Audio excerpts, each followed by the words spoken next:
Hi guys! Welcome back to my channel. Today we're gonna have a review. This is Shawil Makeup. Ito siya. This is primer and concealer all at the same time. So, dalawa yung product na nandito na nakalagay. This is Shawil Mineral Primer and Concealer. And yun. So, sabi dito sa box sa likod, sabi dito, mild natural concealer and primer. Perfect to cover in one step. In one step. Concealer by Unique Light Technology perfectly covers the blemishes and beautify the face. Keeps makeup fresh without clogging pores. Yung primer naman niya contains aloe vera essence that gives you silky smooth texture, delicate skin, and create outstanding flawless makeup base. Wow! I bought this product for 220 pesos. Ito yung produkto pag binuksan niyo yung packaging. Ang cute ng packaging. It's a gold with see-through cover. On top, makikita nyo ang primer. Ito yung primer. Ito yung concealer. Tapos, ito naman ang primer. Sabi rin dito, oil-free, long-lasting base. So, sabi rin nung sales lady nung nagtanong ako sa kanya, this is intended for oily skin. I'm gonna apply the primer. Consistency niya. Creamy. Para siyang moisturizer yung consistency. So, I'm gonna put this on my nose.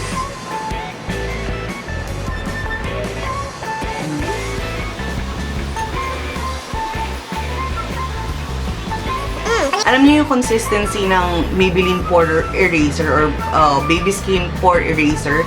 Ganun yung yung feel niya. Parang moisturizer na parang pulbos. Ganun yung pakaramdam niya. Nag-close up ako ng konti para makita niyo yung aking bare skin. Pasensya na kayo. I have, redness and rashes all over. So, I'm gonna try the concealer now. Yung consistency niya is creamy pa rin. It's creamy.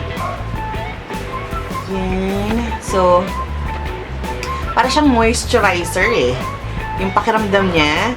Kasi pag usually yung concealer na natatry ko, medyo thick. Alam mo yung very thick yung consistency niya. But this one, it's really creamy. Creamy pa more. Ganun yung pakiramdam niya.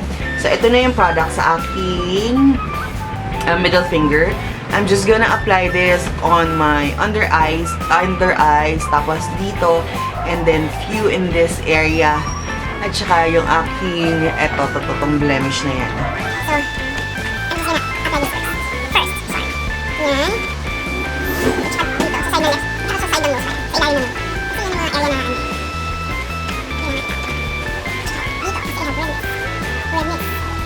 Ang creamy niya. Ano ba? Kasi pag dinadump ko yung face ko, nagli-leave siya ng parang marks. Sobrang creamy. Ay, iwan yung straight nung kamay ko. I'm just gonna stop here in using my fingers. I'm gonna use my sponge. Medyo damp to. Alisin natin ng konti yung pagka-damp niya. So, I'm gonna use this damp sponge. Yung pores nung sponge ko, naiwan na sa aking skin. Okay. Try tayo ng iba. Let's try brush. Kita nyo ba? I'm gonna go close up para makita nyo. Ayan, naiwan na yung pores nung, nung sponge na iwan na sa skin ko. So, I'm just gonna use a brush.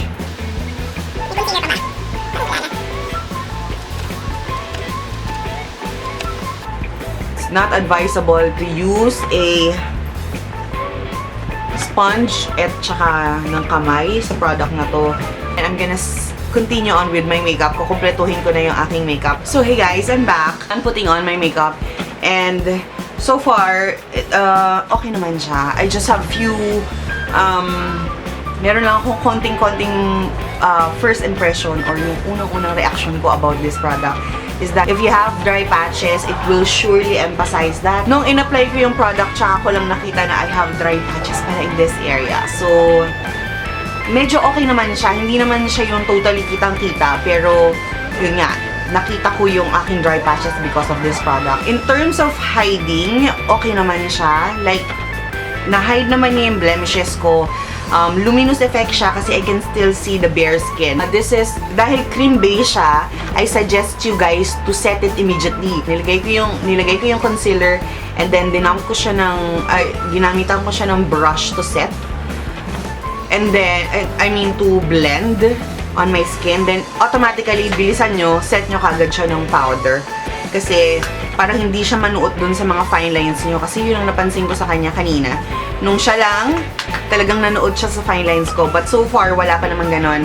It's still okay nung ganon yung ginawa kong technique sa kanya. Don't use this with finger and sponge. Use a brush with it. 11:31 ng tanghali. I'm gonna update you guys later on. Bye! So it's now, this will be my final update.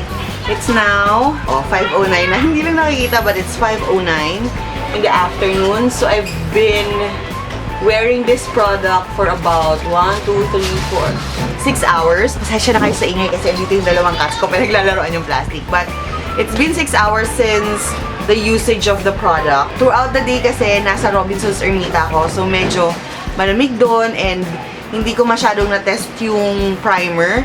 Pero, now I'm oily. Yung blotting sheet ko kanina, wala naman masyado. Pero, I already have shine on my nose and my T-zone during the time na nasa Robinson ako. Malamig na yun So, it was not really effective as much as I wanted to.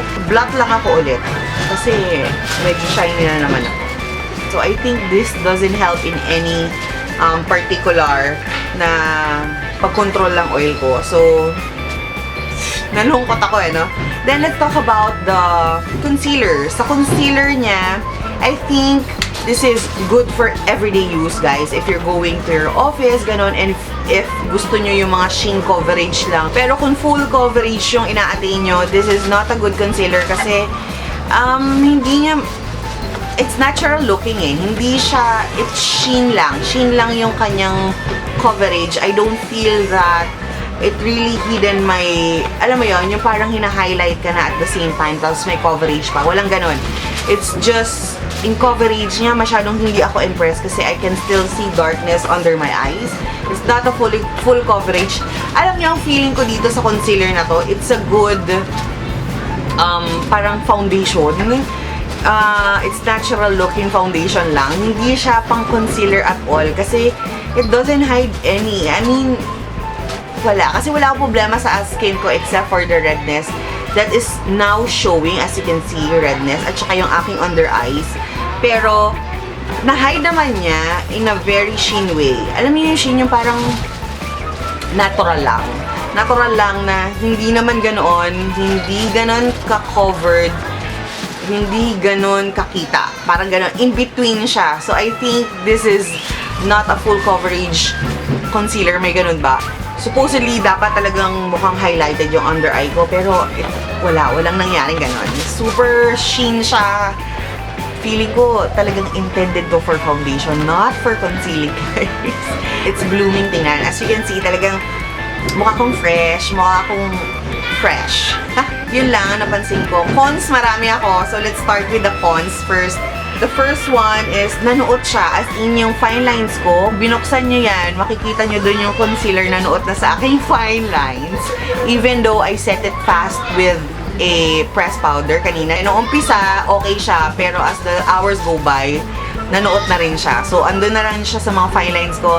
And number 2 is that if you have a dry skin or if you have dry patches, absolutely, it will emphasize, with this product, it will emphasize it. Na-disappoint niya ako kasi, di ba cream to? So, supposedly, dapat it's moisturizing, but it does not. And then, kanina, nakakita din ako, niretouch ko lang So, hindi ko mapapakita sa inyo. In this nose area, kasi medyo nalagyan ko siya ng concealer. Dun sa pores ko, nagbilog-bilog siya dun sa pores ko. So, nanood siya dun sa pores ko. I just have to take it off kasi kitang-kita. Kasi, syempre, mabumol ako, makikita siya. So, kailangan kong i-rub it off or i-alisin kasi it's not okay na tingnan. Totally na-rub off na yung concealer sa akin. Ang natitira na lang was yung nanuot doon sa aking fine lines. I would rate this 5. Mababa yun. And kung gagamitin nyo siyang foundation or base para sa makeup nyo, okay siya kasi it's really blooming. Blooming kasi tingnan yung skin ko. Pakita ko sa inyo yung picture. Ito. O, diba? Very blooming yung skin ko. So, yun lang ginawa niya sa akin. It blew me up. I think, yung primer din niya, it really helped in blooming my face, giving my skin a blooming effect. So, yun lang ang masasabi ko sa kanya. It's blooming sa skin. Nare-recommend ko siya kung kayo ay naghahanap ng product na very, very sheen lang ang coverage at bibigyan kayo ng blooming. I hope you guys like this review. If you do, please do give me a big thumbs up. Thank you very much, guys, for watching this video. And if you haven't followed me in my Facebook, Instagram, and Twitter, that will be linked in the description box. Thank you very much, guys, for watching this video. Have a great day and happy day too. Bye! Thank you, thank you. I'll see you soon.